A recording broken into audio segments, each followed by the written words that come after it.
सिद्धांत कहे हैं दोहा, यांते अंतर उपजय त्रिपुटी सगल समाज। वेद कहत या अर्थ को सब प्रमाण सिरताज।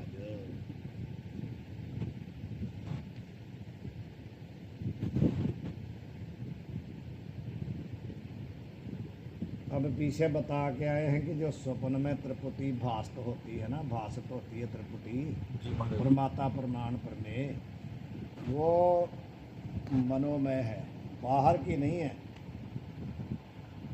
जो प्रश्न करने वाला था शिष्य, उसने कहा भी गुरुजी उस समय क्या होता है, स्थूल शरीर को छोड़ के लिंग शरीर बाहर जा कर के हाथी घोड़े आदि को देखता है, अंदर नहीं होते हैं। यदि बाहर नहीं होंगे तो अंदर दर्शन ही नहीं होगा। तो उन्होंने सारा पीछे सिद्ध कर दिया भी कैसे कैसे। अब वही बात कहते हैं सिद्धांत। क्या सिद्धांत ये कहता है, यांत एक अर्थ होता है जिस कारण से, जो हम पीछे बता के आए हैं, इससे सिद्ध होता है कि अंतर उपजय त्रिपुटी सकल समाज। संपूर्ण जो त्रिपुटी का समाज है ना, जितना प्रपंच है, वो क्या है, अंदर ही उत्पन्न होता है। भाव मनोमय है, वासनामय है, बाहर का नहीं वो। वेद कहत यहाँ अर्थ को, कहता कौन है इस अर्थ को, वेद भगवान कहते हैं। सब प्रमाण समाज, कौन है वेद, जो सभी प्रमाणों का सरताज है, श्रेष्ठ है। वेद जैसा प्रमाण और कोई है ही नहीं, सबसे बड़ा प्रमाण है वेद। इसलिए गुरु महाराज जी ने कहा कि वेद कतेब कहो मत झूठे, झूठा जो ना विचारे। सिमरत वेद पुराण को कारण पोथिया। गुरु महाराज जी भी उनको आदर देते हैं, ऐसी बात नहीं है, वेद को आदर देते हैं। नेति नेति कथंत वेदा, कहाँ वाक्य है संस्कृति में, नेति नेति कथंत वेदा सुनंत गुणिया बहुविध प्रकारा, ये लिखा महाराज ने। कहते नेति नेति का कौन कहता है, वेद कहता है। गुरु महाराज ने वहाँ आदर दिया है कि सबसे बड़ा ब्रह्म के प्रतिपादन में प्रमाण कौन है, वेद। वेद वहाँ जा कर के क्या कहता है, नेति नेति। वहाँ पर वेद कुछ नहीं कहता, चुप हो जाता है। जहाँ पर निर्गुण ब्रह्म की बात आती है तो वेद नेति नेति कहता है और कुछ नहीं कहता। नेति नेति का अर्थ भी कभी हुआ समाप्त फिर करेंगे ना। नेति नेति का मतलब क्या, कौन नायति नायति, क्या कहेंगे नायति नायति, कौन नहीं है, नाम है। हाँ जी, ये तो स्वरूप के ज्ञान को पाने का महाराज जी। हाँ, वो जब समय आएगा वहाँ पर कहीं तो फिर कहेंगे। टीका, जागृत के पदार्थन की स्मृति और बाहरी लिंग का निकसना तो संभव है नहीं। ना ही तो जागृत पदार्थ की वहाँ स्वप्न में स्मृति है और ना ही शरीर छोड़ के बाहर जाता है। तथापि जागृत की न्याय ज्ञाता ज्ञान गे त्रिपुटी स्वप्न में प्रतीत होवे है, होती तो है ना। यहाँ तक कंठ की नाड़ी के अंतर ही सब कुछ उत्पन्न होवे है। जब जीव वहाँ जाता ना कंठ में, स्वप्न में जीव कहाँ होता है, कंठ में, इसलिए वहाँ पर स्वप्न होता है। जब कंठ में जाता तभी स्वप्न आता है। सब प्रमाण का सरताज कहिए प्रधान जो वेद है। ताने यह कहया है, उपनिषद में यह प्रसंग है। उपनिषद में क्या है, ये प्रसंग सब लिखा है। इसकी टिप्पणी पहले देख लें क्या। कहाँ से है टिप्पणी, नीचे ये तो नहीं है तो टिप्पणी है, नहीं है तो टिप्पणी है ये, पर कहाँ से, पीछे है महाराज जी, पीछे वाला नंबर कहाँ, नहीं है तो पीछे वाले है तो यही, आगे तो यही है। टिप्पणी कहाँ, नीचे देखो दूसरे में यहाँ पे शुरू यहाँ पर नंबर टिप्पणी का कहाँ है, थोड़ा सा ऊपर जाना पड़ेगा महाराज जी। अरे मैं पल्ले गया ना तत्तर न तत्तर रथा न रथ योगा न पंथानो भवन्त्यथ रथान रथ योगान पथ सृजते। ये वेद की श्रुति है। क्या कह रहे हैं कि स्वप्न तत्र का अर्थ है उस अवस्था में, कौन, स्वप्नावस्था में, न रथा, ना ही वहाँ रथ है। रथा का अर्थ है रथ का रास्ता। रथ योगा, ना ही रथ है ना ही रथ योगा, रथ के योग कोई सारथी, ना पंथानो, ना ही कोई रास्ता है। भवंती था, अथ रथान रथ योगान पथा सृजते, इसलिए क्या हुआ, रथ रथ के योग और रथान सभी को जब वहाँ सृजते, माया ही सृजन करती है। वहाँ पर कुछ भी नहीं, ना रथ है, ना रथ का सारथी है और ना ही रास्ता है, कुछ भी नहीं है। भावना वहाँ त्रिपुटी में प्रमेय है, ना प्रमाता है, ना प्रमाण है, कुछ भी नहीं है। ये सब कुछ क्या है, मनोमय है, मायामय है, वासनामय है। अर्थ, कहाँ स्वप्न विषय रथ नहीं है और रथ के जो किया घोड़े नहीं है, उसके बाद मार्ग नहीं है। रथा का अर्थ है रथ, रथ योग का अर्थ है घोड़े और पंथान रास्ता। किंतु स्वप्न का अधिष्ठान साक्षी किंबा ब्रह्मचेतन है। स्वप्न का कौन प्रकाशित करता है, साक्षी कहो या ब्रह्मचेतन। जागृत के अनंतर ही राथ घोड़े और मार्ग को सृजता है। कौन, साक्षी दिखाता है, सृजता नहीं, दिखाता है। जागृत के अनंतर भाव जब स्वप्न में जाता है। इस श्रुति में स्वप्न काल में रथादि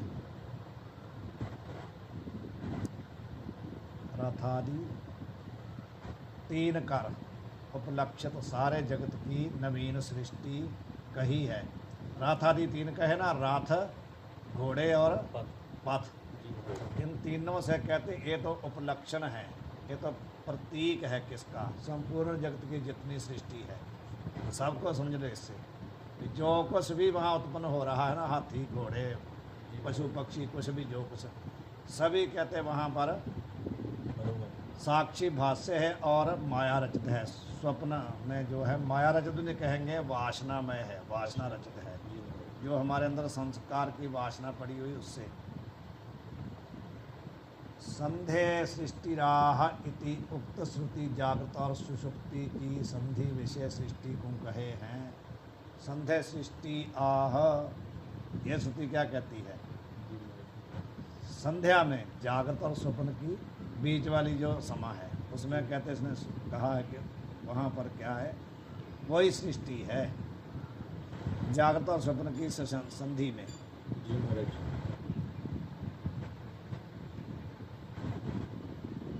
यह उक्त श्रुति रूप मूल वाला व्यास सूत्र है। यह उक्त श्रुति रूप मूल वाला सृष्टि, संध्या सृष्टि ही आह, एक ये व्यास वचन सूत्र, ब्रह्म सूत्र। सो उक्त श्रुति के अर्थ को दृढ़ करे हैं। ये क्या कहता है, जो मूल सूत्र है व्यास जी का, ऊपर वाली जो श्रुति बोली ना अभी, उसको जो दृढ़ करवाता है। यहाँ पे स्वप्न विषय जागृत के पदार्थों की स्मृति किंबा का अर्थ होता अथवा लिंग शरीर का बाहर निगमन कर होए के तिस्कर साटे गृह समुद्र आदि का दर्शन संभव है नहीं। दोनों बातें ये यहाँ से निरस्त हो गई है। ना तो वहाँ पर जागृत पदार्थ की स्मृति वाला ही पक्ष संभव है और ना ही लिंग शरीर का बाहर जा करके असली पदार्थ देखना ही संभव है। दोनों ही संभव नहीं है। लिंग शरीर जा नहीं सकता, प्राण को छोड़ के कह दिया तो प्राण तो चल रहा है वहाँ, जब प्राण निकल जाएगा तो उसी समय अब मंगल रूप हो जाएगा। तो मंगल रूप है शरीर, अच्छा है, भला है, इसलिए उससे पता चलता है कि बिना प्राण के इंद्रिय अंतःकरण आदि बाहर जा नहीं सकते, तो शरीर वहीं पड़ा है, लिंग शरीर। और जागृत के पदार्थ का पहले बता दिया कि जागृत पदार्थ की स्मृति मानोगे तो कई ऐसे पदार्थ हैं जो कभी देखे ही नहीं। उनकी भी जैसे बाल का स्तनपान करने का दृष्टांत दिया था कि उसको किसने बताया भाई, उसने पहले तो स्तनपान किया नहीं, उसको जन्म लेते सार ही उसको वो माता का स्तन अपने मुंह में क्यों ले लेता है, उसको पता है भी इससे मेरे को लाभ होगा। तो उसको किसने सिखाया कि तुम दूध पिएगा तभी तुम्हारे को लाभ होगा, किसने सिखाया तो है नहीं। तो वहाँ उसको स्मृति कहाँ से आ गई भाई, अभी तो उसने जन्म लिया है। इसलिए कहते हैं ये दृष्टांत दिया। अब आगे कहाँ चलेंगे,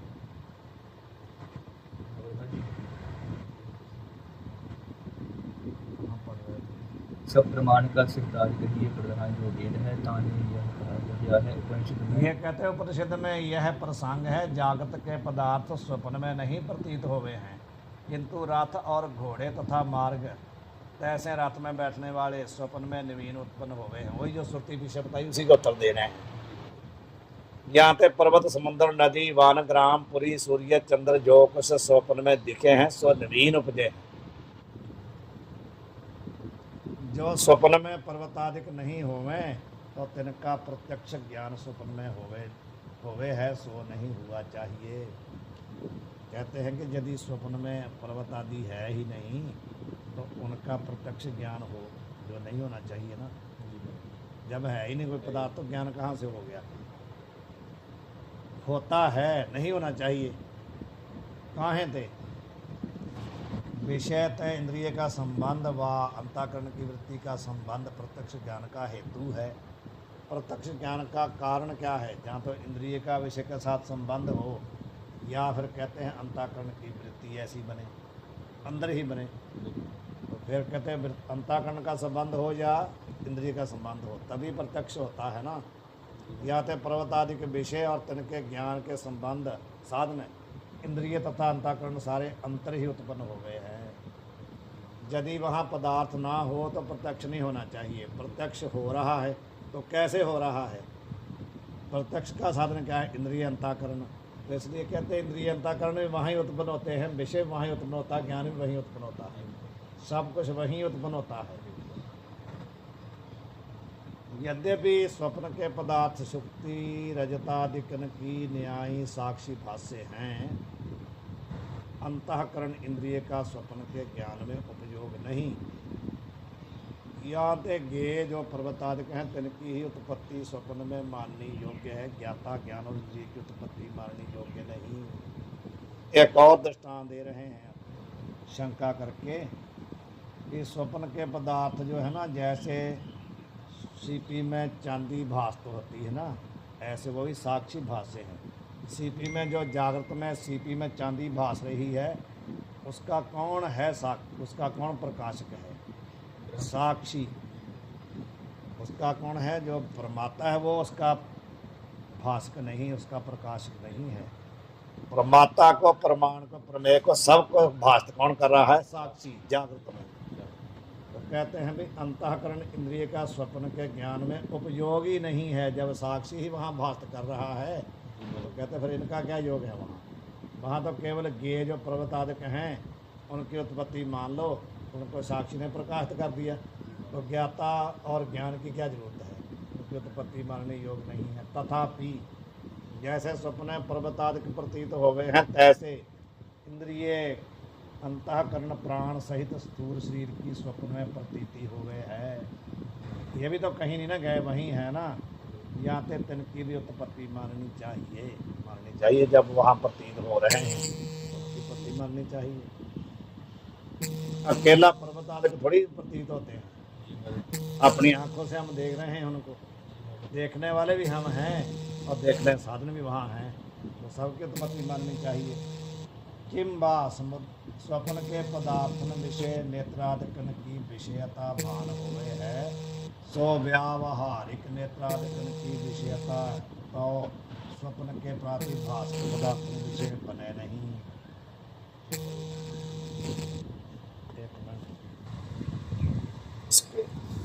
रिकॉर्डिंग कहाँ चल रही है? रिकॉर्डिंग लगाई थी कि नहीं लगाई थी? मोबाइल कहाँ रखा था? यहाँ पर मेरा इसमें लगाई रिकॉर्डिंग के नहीं चल रही है। चलो कोई नहीं, बाद में देखते हैं। हाँ जी, अब कहते हैं कि स्वप्न के पदार्थन विषय नेत्रादिकन की विषयता भान हो गए है। भाई नेत्रादिक के द्वारा उनको देखा जाता है। सो व्यावहारिक नेत्रादिकन की विषयता स्वप्न के प्रातिभास पदार्थन विषय बने नहीं। नेत्रादिक की सत्ता क्या है? व्यवहारक।